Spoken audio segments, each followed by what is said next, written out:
Muito obrigado pelo convite para estar aqui hoje, agradeço muito os organizadores e vai ser um prazer poder compartilhar com vocês um pouco da nossa experiência lá da região nórdica. Eu sei que nós temos que tomar cuidado ao sermos sarcásticos quando fazemos a apresentação em um país estrangeiro, em um idioma estrangeiro, mas agora vocês sabem que, sabem que a Dinamarca e o Brasil têm muito em comum, somos ambos países pequenos, com clima frio, população pequena, monarquia, não é? Mas ainda assim é um prazer pensar que vocês ainda podem aprender conosco e nós com vocês. Eu percebi que o número de pessoas que trabalham na indústria criativa, como nós ouvimos ontem na apresentação do Sebrae, é calculado em 5 milhões de pessoas, que é mais ou menos toda a população da Dinamarca, para vocês terem uma ideia. Não é? Mas nós temos algumas semelhanças sim, nós temos um grande amor por futebol, não é? Nós ganhamos dos alemães em 92, a propósito, assim como nós falamos não ao Tratado de Maastricht, então nós temos a filosofia, se você não pode se vencê-los, una-se a eles, né? Então, permita-me acabar aqui com todas essas piadinhas e vamos entrar nessa questão de conquistar o mercado internacional. Como conquistar o mercado internacional e quais são algumas das experiências de um país pequeno como a Dinamarca e algumas das experiências de outros países europeus, principalmente países nórdicos nesse tocante. Primeiro de tudo, eu acho que vocês têm que saber, quando falamos sobre a indústria criativa, que seria um erro se você só falar sobre as indústrias criativas. Nós também temos que envolver aí os pontos fortes que nós usamos muito na Dinamarca e em outros países, a forma com a qual as indústrias criativas podem ajudar o resto da economia, ou seja, como o design pode ajudar o setor de transporte, farmacêutico e o restante de toda a economia, transferindo da nova economia criativa para a economia antiga. E também quando falamos sobre estatística, é verdade, é interessante saber que são 5 milhões de pessoas, mas eu acho que no futuro vai ser mais interessante saber quanto os designers, historiadores, etc., como que eles podem ajudar o resto da economia a crescer, se tornarem competitivos, mas também tentar encontrar soluções para problemas, como nós ouvimos ontem, problemas ambientais, sociais, etc., como nós podemos usar as competências da indústria criativa para extravasar, como sempre é falado, ou, na verdade, transferir inovação para outros setores que necessitam muito dela. Na Dinamarca, nós calculamos que seja aproximadamente 12% do valor agregado à economia vem das indústrias criativas, seja design, música, moda, jogos de computador, cinema. Mas, por outro lado, temos que perceber também que, por exemplo, quando um banco dinamarquês tenta chegar a uma plateia mais jovem, tenta ensinar a plateia jovem a economizar dinheiro, tomar cuidado com o cartão de crédito, talvez a melhor forma a fazer é criar um jogo de computador que possa explicar isso para os mais jovens, ou seja, usar as competências criativas da animação, de jogos de computador, de contar histórias para alcançar uma história, uma população mais jovem, ensiná-los sobre finanças. Então, nesse sentido, esse extravasamento de cultura é uma questão das mais importantes. Os Estados Unidos já fez muita pesquisa sobre isso aqui também, e nós temos que nos lembrar que há muitos designers e muitas pessoas trabalhando com histórias e arquitetos, etc., trabalhando no que nós chamamos nos setores tradicionais, convencionais, e eles estão se espalhando e crescendo no restante da economia. Eu agora vou dar alguns exemplos para vocês, vou dar vários exemplos de como nós podemos conquistar mercados. Para ir de Copenhague, a capital da Dinamarca, para Oslo, a capital da Noruega, você pode ir de navio, você pode ir de avião, você pode ir de carro. É mais rápido e mais barato ir de avião e ir de carro. Então, por que ir de barco ou de navio? Muita gente vai de navio para lá. Agora, do ponto de vista racional, não faz o menor sentido. Você deve ir de avião ou de carro. De avião é 1 hora, em 5 horas você chega de carro, e o navio gasta a noite inteira. Mas muita gente prefere ir de navio. E provavelmente vocês vão pensar, tá bom, aí navio está no setor de transporte, é um meio de transporte. Essa é uma empresa de transporte. Mas, na verdade, eles perceberam que eles não trabalham trabalham só com transporte, não. As pessoas vão de navio por razões diferentes. Primeiro, porque você pode fazer todo tipo de atividade ali no navio. Você pode fazer rapel ali na lateral do navio, tem festival de chocolate, tem shows de música, artistas, etc. Mas para fazer isso, eles têm que contratar uma empresa para produzir, para organizar e fazer isso acontecer. Então, é isso que eles têm que fazer primeiro. Outro exemplo é a empresa americana Grillery. Essa empresa americana Weber, que tem 30% de participação de mercado nos Estados Unidos. 30% é, na verdade, muito bom lá nos Estados Unidos, mas na região nórdica chega a 80% da participação de mercado da Weber. Então, nos países nórdicos, na Escandinávia, a Weber tem realmente uma participação de mercado altíssima. Uma das razões é porque a Weber pensou, olha, nós não vendemos só esse grill, essa churrasqueira ali que você usa, nós vendemos a experiência, nós vemos a vivência, aquela sensação de você estar em pé ali, fazendo um churrasco e assando ali uma carne, tomando uma cervejinha e você está empurrando a churrasqueira daqui para lá. Então é toda essa vivência, essa experiência de fazer isso. Então, na verdade, o que nós temos que fazer é isso aqui, ó, é abrir restaurante onde as pessoas podem fazer o próprio churrasco nessas pequenas churrasqueiras portáteis. Então, essa é uma forma que eles estão vendendo o produto deles. Eles vendem toda essa vivência de cocriação do alimento, por assim dizer. E isso ajudou muito a Weber a entrar no coração das pessoas, apesar de que é um produto industrial, é uma churrasqueira portátil, por assim dizer. Então, aqui, para reiterar o que nós estamos falando, algumas empresas dessas são pequenas, outras são grandes, mas também o que nós ouvimos muito aqui é a importância dos aspectos culturais das indústrias criativas. Vocês já ouviram falar isso antes? Eu vou falar, então, o Circo du Soleil, que nós temos aqui embaixo. Nos primeiros 10 anos, eram apenas projetos culturais que recebia dinheiro do governo aí de apoio cultural. E hoje vale 1,2 bilhão de dólares canadenses, mas ainda assim, nós já estamos vendo que o potencial artístico de uma coisa não necessariamente diz que não tenha um potencial comercial. Algumas vezes a coisa caminha lado a lado, às vezes não. Aqui, ó, algumas grandes indústrias dinamarquesas, a Lego, a Pandora, Fritz Hansen, a Limbo e a Noma, aqui, se eu puder mostrar para vocês, ó, Noma foi nomeada pelo 3º ano, ou 2º, eu acho, foi indicado. Eu não estava lá, porque é impossível entrar nisso, mas foi indicado o melhor restaurante do mundo. Eu nunca fui, que é quase impossível, mas nós também temos o melhor cozinheiro do mundo na Dinamarca, o melhor chefe do mundo na Dinamarca, e provavelmente você deve estar pensando que o melhor chefe trabalha no melhor restaurante do mundo, isso Noma, mas na verdade não, o melhor chefe do mundo, que é dinamarquês a propósito, tem seu próprio restaurante.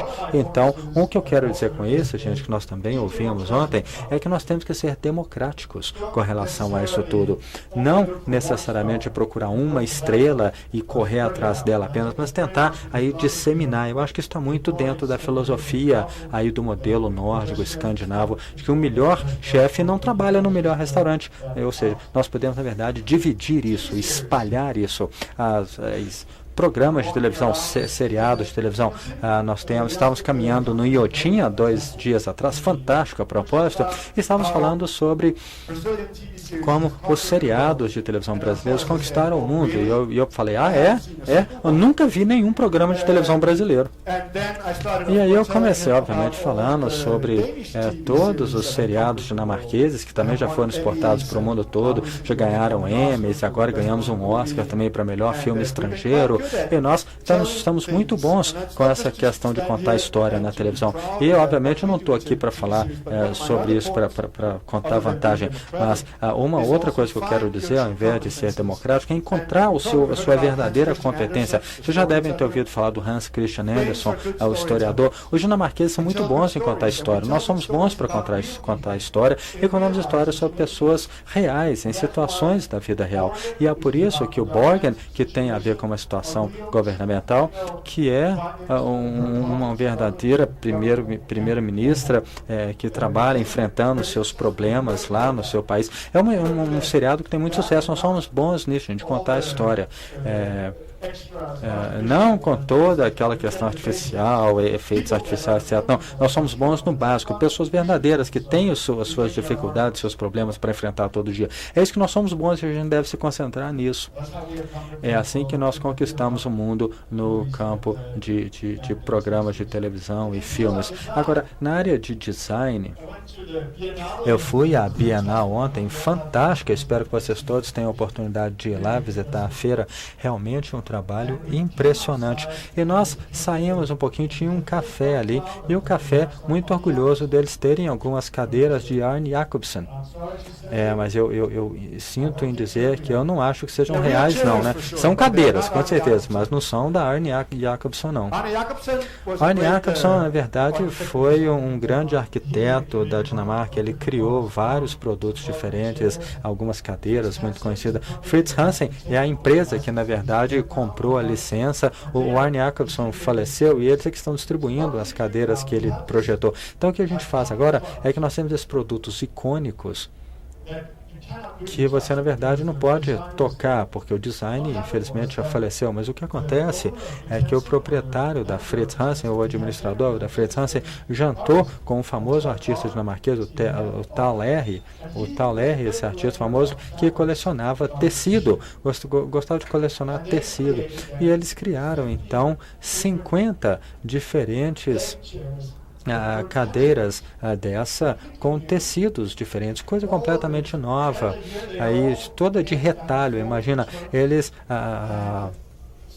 usaram termos freudianos para dar nome a essas 50 cadeiras, e essas cadeiras começaram a chegar ao mercado, e todo mundo estava ligando do Japão, dos Estados Unidos, do Brasil, querendo comprar essas cadeiras aqui de revestidas em retalhos. Mas olha, isso aqui é uma peça de arte, na verdade é uma peça. Você não pode simplesmente comprar uma cadeira. Então, na verdade, uma forma de conquistar o mercado é trabalhar com um artista, é fazer uma coisa como essa aqui que seja inacessível. Você não pode comprar isso aqui, gente. Isso aqui não se compra. Você pode ir lá e olhar quando estiver em exposição no mundo. Elas estão aí viajando o mundo todo em exposição itinerante, mas é uma coisa que foi muito além de ser um produto de design e acabou se tornando uma arte aí de design. Outra coisa muito boa a fazer, que eu recomendo para conquistar o mercado internacional, é pegar alguém da família real, ou ter uma família real. Olha, na verdade não é muito caro ter uma família real, não. E se vocês fizeram como na Dinamarca, a gente só certifica que eles não usem drogas, vão a boas escolas e se casem com pessoas inteligentes, bonitas e ambiciosas, principalmente mulheres, né? Então, com isso você está fazendo um grande investimento. Você investiu um pouquinho numa família real, e eles saem, eles viajam o mundo todo, já vieram até Belo Horizonte, a família real dinamarquesa, e eles vêm, quando eles viajam ao redor do mundo, eles divulgam o seu país, abrem portas. Essa aqui está sentada numa cadeira de Arne Jacobsen, e isso aumenta muito as vendas. Então, uma outra coisa que eu recomendo muito para vocês. Outra forma que nós também tentamos entrar em mercados internacionais é pegar alguma coisa nossa. É estranho, mas a maior parte dos chineses já ouviram falar da Pequena Sereia, o Patinho Feio, etc. A história do Hans Christian Andersen é parte até do currículo escolar deles. Imagine que você tem, todos os chineses no mundo conhecem a Pequena Sereia. E aí você tem uma exposição em Xangai, o que você faz? Vocês também levam que a Pequena Sereia... Será que a Pequena Sereia representa o nosso país? Reflete a mentalidade dinamarquesa e quão desenvolvidos nós somos, etc, etc? Não, não muito. Agora, nós tivemos um pavilhão lá na exposição, e depois de um grande debate no parlamento, eles pegaram a Pequena Sereia e transportaram ela para Xangai, para a exposição, colocaram ela lá na área da Dinamarca e colocaram uma tela de televisão televisão, aonde ela ficava, lá no porto de Copenhague, ou seja, transmitindo imagens direto de Xangai diretamente para Copenhague, de uma maneira que os dinamarqueses ainda conseguiam ver a pequena sereia que ficava no harbor, no porto. E foi fantástico, foi na verdade uma das atrações mais visitadas durante a época da feira de Xangai, por causa desse truquezinho, levar uma televisão lá. Obviamente, o dinamarquês são muito nacionalistas, fala, ela nunca tem que sair do país, ela voltou, ela está lá, etc. Ela não perdeu a cabeça, nem braço, nem nada, coisa que já até aconteceu no passado a propósito, mas ela foi para Xangai e ficou uma imagem numa televisão dela lá na Dinamarca. Agora imaginem nos Estados Unidos, a próxima vez que houver uma exposição na China, se os Estados Unidos pegarem o sino da liberdade, que fica lá na Filadélfia, pegar o sino e levar lá na China e balançar o sino lá. Não seria realmente um sinal importante mostrando aos chineses o compromisso norte-americano? Então, olha, uma coisa que pode ser muito simples, levar um símbolo do país e colocar lá.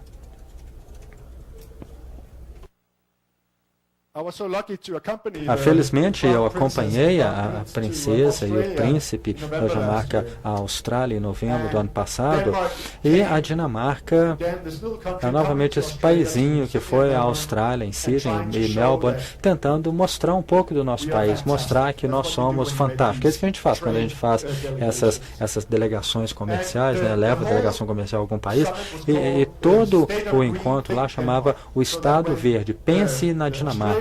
De maneira que quando os australianos vão pensar em moinhos, energia renovável, eles têm que lembrar da Dinamarca. Essa é a ideia. Mas isso pode ser muito difícil, na verdade, fazer as pessoas pensarem sobre algumas coisas específicas. Então, o que nós fizemos foi que nós contratamos alguns artistas que, ao invés de colocar flores aqui no centro das mesas, eles colocaram aqui peças de conversação. Isso aqui são produtos de arte, na verdade, que retratam, que comunicam esse estado verde. E aí você tem todos esses empresários sentados aí a essa mesa, olhando ali uma obra de arte que reflete o verde. E começam a discutir, a conversar sobre aquela peça. De um ponto de vista de insegurança, todos estão começando a se abrir e falar um pouco sobre essa questão verde, pensando na Dinamarca. Aqui na tela também, eles tinham projeções de vídeo, todas feitas por artistas, no tocante a esses temas, tema de meio ambiente, de verde. Então, você pode usar artistas, usar alguém criativo para tentar chegar ao coração das pessoas de outros países. Vocês sabem quem que é essa aqui, gente?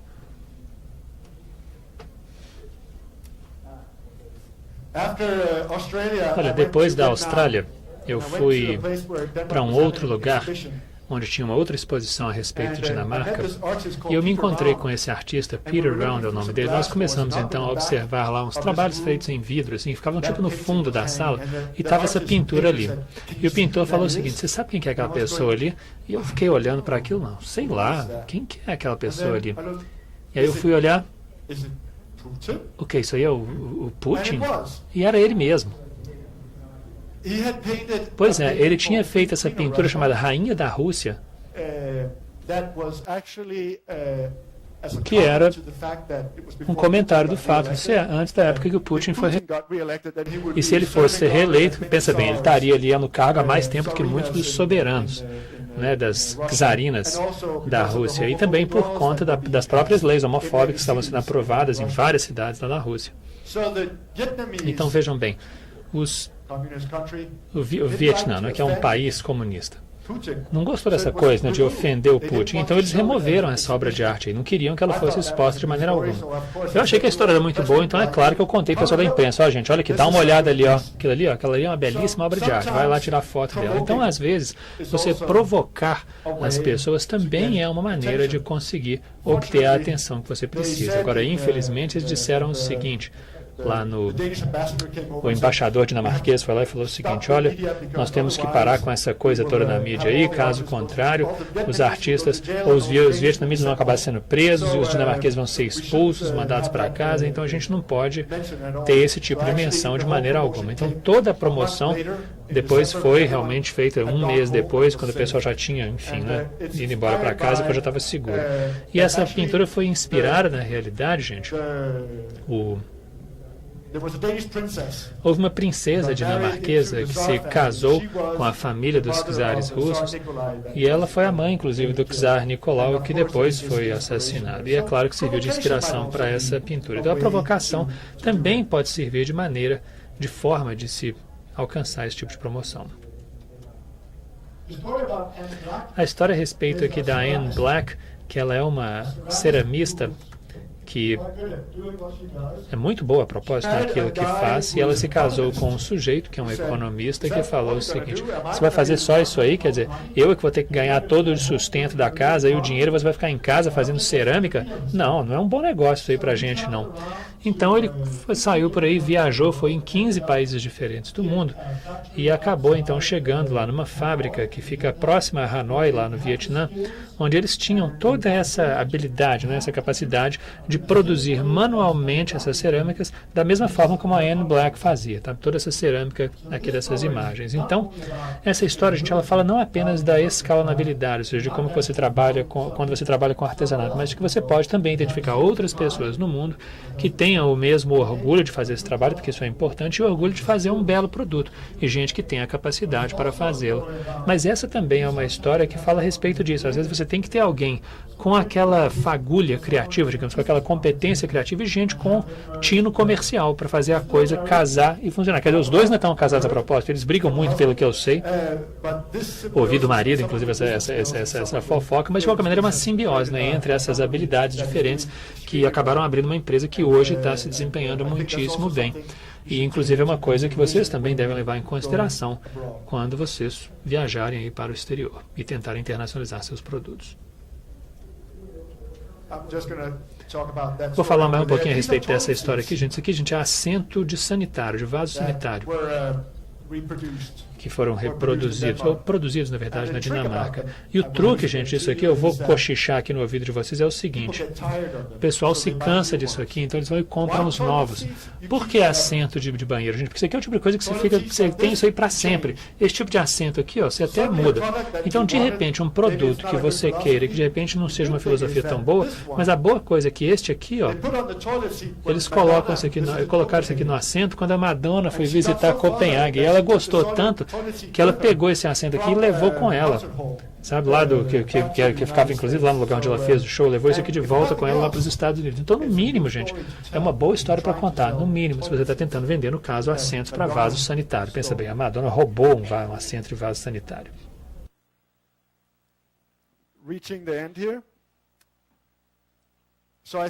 Chegando mais perto do final aqui, pessoal, acredito que para vocês conseguirem conquistar os mercados internacionais e também para criar tudo isso que vocês desejam nessa economia criativa, vocês têm que tomar cuidado para não olhar, para não serem introspectivos demais, entendeu? Abram-se e percebam que pessoas com grandíssimas competências têm muito bem a possibilidade de fazer com que toda a economia consiga efetivamente caminhar bem rumo aos próximos séculos.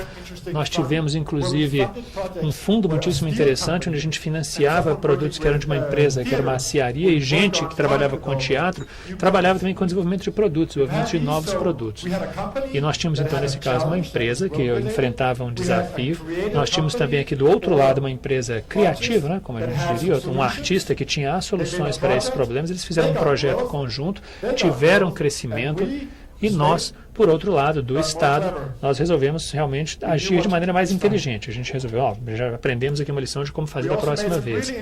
Nós também fizemos algumas análises muito interessantes, perguntamos a milhares de empresas do setor criativo na Dinamarca e a milhares também de empresas mais tradicionais, empresas normais, e percebemos uma coisa a partir dessa pesquisa. Percebemos, primeiramente, que nós temos algo que se chama o setor da criatividade. Porque muitos de vocês poderiam até dizer o seguinte: olha, o design não tem nada a ver ou a arquitetura, de repente não tem nada a ver com cinema, que talvez não tenha nada a ver com animação, que talvez não tenha nada a ver com esse outro, etc. São atividades muito diferentes. E é verdade, tudo bem. Quando você é arquiteto, por exemplo, você vai trabalhar com têxteis, é evidente que há muitas diferenças, mas nós percebemos, entretanto, que nós temos muito mais aspectos em comum com relação às dificuldades dos modelos de negócio utilizados por essas empresas, e tem muito mais aspectos em comum entre si do que, na verdade, diferenças. Quando você compara, por exemplo, o setor de transporte ou com o setor farmacêutico. Nós representamos um setor, o setor da economia criativa. E também, efetivamente, o objetivo, no fim das contas, é ganhar dinheiro também, gente. Sabe que muita gente pensa o seguinte: não, vocês estão trabalhando nessa aí por conta da diversão, né? Você coloca ali o seu coração, a sua alma naquele teu produto, mas, na verdade, você quer ser visto, vendido, entendeu? Experimentado, vivenciado pelos seus clientes. Isso aqui, gente, é uma coisa muito interessante também. O setor criativo na Dinamarca é muito mais orientado para o mercado internacional do que o resto da nossa economia. Então vejam, tanto a moda dinamarquesa, aliás, a moda dinamarquesa, gente, uma coisa muito interessante, o setor da moda dinamarquesa exporta tanto quanto o setor agrícola na Dinamarca. Então vejam bem, na realidade, eles estão muitíssimo orientados para exportar mesmo para o restante do mundo, e eu acho que é isso que o setor criativo de vocês deve fazer também, né, gente?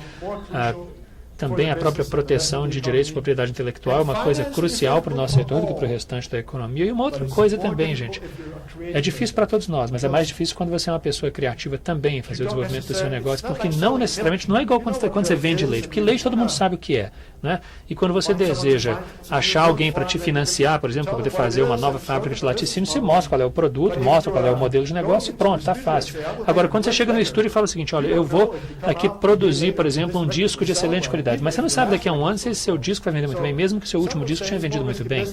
Então tem gente que acha que é um negócio de maior risco, o que talvez nem seja verdade. E é por isso que às vezes há maiores dificuldades. Então o que é necessário, dado esse cenário? Já estou chegando ao fim da minha apresentação também. É necessário você conseguir conectar com outros setores. Se você estiver, por exemplo, na indústria fonográfica, você tem que perceber também que música é utilizada em filmes, também em jogos de computador, em desfiles de moda. E poderia também, a música também, gente, é utilizada, nós poderíamos, até pelo seguinte, por que será que no intervalo, vamos ligar para o Sebrae todos nós, gente, no intervalo, e vamos ver o que você ouve quando você é colocado na espera. Você vai ouvir o quê? Vai ouvir uma música agradável, que você vai querer continuar a ouvir ali? Uma música que vai realmente nos fazer aguardar pela atendente que no fim irá nos atender? Ou será que é uma música que vai realmente nos repelir do Sebrae? Pensa bem, quando você trabalha com música e com sons, você tem que perceber muitas vezes que a sua competência pode ser utilizada também para outros fins, até para o Sebrae. Vamos ligar para eles, viu, gente, no intervalo, vamos ver como é que é essa coisa. Então essas conexões, essas associações entre diferentes setores criativos e o restante do mundo é uma coisa extremamente difícil, mas ainda assim extremamente importante, porque frequentemente os setores costumam olhar apenas para si mesmos. Vocês já conversaram, gente, com designers na área têxtil, por exemplo, designer gráfico também? Não é uma conversa entre esses dois ou não? Ou não, a gente é diferente, o nosso mundo é completamente diferente. Ou de repente músicos também, né? O cara, por exemplo, que é talvez um músico na área da música clássica, outro na área do rock. A lista aqui dos afazeres, eu não vou ter tempo, evidentemente, de falar a respeito disso, e já falei um pouquinho sobre isso, como você avalia as suas competências criativas, particularmente em países estrangeiros. E esse outro ponto aqui, você destacar suas competências, colocar realmente as luzes ali em cima dessas competências, exibi-las, mostrar para o resto do mundo que você é capaz de fazer. Bom, eu também estou aqui, evidentemente, porque eu sou presidente da Aliança das Empresas do Setor da Criatividade na União Europeia e também trabalho com uma coisa que a gente chama de CREA Nord, que no caso abarca basicamente a região nórdica, 25 milhões de pessoas, a 11ª economia do mundo, se todos os países nórdicos forem somados, evidentemente. O objetivo aqui não é eu ficar me gabando, mas sim dizer para vocês que tanto na Dinamarca, como também na região nórdica, bem como na Europa, nós estamos fazendo o mesmo que vocês estão fazendo aqui no Brasil. Nós estamos aí coçando a cabeça e pensando, gente, o que dá para a gente fazer aqui? O que nós podemos fazer em termos das nossas políticas de legislação? O que os políticos devem fazer? Que tipo de instrumento nós podemos utilizar de modo a ajudarmos os empreendedores da economia criativa a talvez conseguir ter acesso mais fácil a financiamento, a proteger também a propriedade intelectual, ou de repente até abrir mão completamente da propriedade intelectual. Se você tiver algo de valor tangível, talvez você possa tornar isso ainda mais valioso simplesmente abrindo mão, ao invés de ficar com aquilo tudo só para você. Nós temos também a nossa Copa dos Negócios Criativos. Espero aí ver, né, que haja participantes brasileiros também, né? Espero também que, bom, talvez um nível um pouco diferente. Na realidade, gente, isso aqui é uma coisa muito interessante de se estudar. Talvez deva a pena vocês fazerem esse estudo. Se vocês têm interesse em diferenças culturais, estudem esse tipo de concurso, porque todo país tem 3 minutos para apresentar o melhor que eles tiverem ali, para tentar vencer e ver o que realmente acaba sendo escolhido ali. Bom, ali, gente, nós temos os nossos contatos, tá? Eu espero que eu tenha conseguido passar para vocês algumas informações interessantes. Eu até garanti aqui que eu tenha coberto tudo. Deixa eu só ver aqui. Cobri sim.